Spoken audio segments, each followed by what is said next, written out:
Crazy conspiracy theories that turned out to be true. The Canadian Fruit Machine.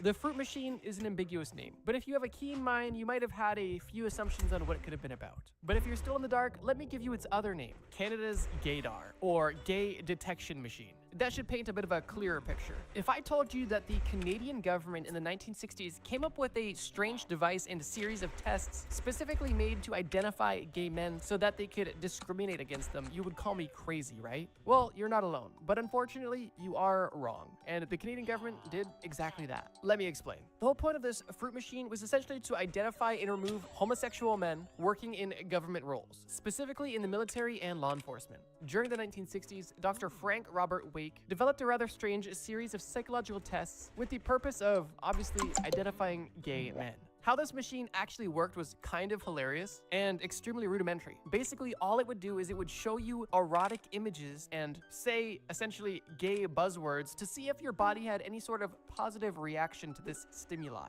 One of the markers they were looking for was a dilation of the subject's pupils, among other things. This was essentially the equivalent of a lie detector, but instead of detecting lies, it was detecting the big gay. Regardless of its ineffectiveness and rather strange methods to begin with, the results were taken seriously and led to the firing and discrimination of thousands of people, which unfortunately led to a huge rise in suicides, which is just heartbreaking. This entire project was discontinued in the late 1960s, making this entire fruit machine fiasco very short-lived, at least relatively, but the impact was still long-lasting. On top of the jobs and lives lost, the RCMP, the Royal Canadian Mounted Police, still continued to collect files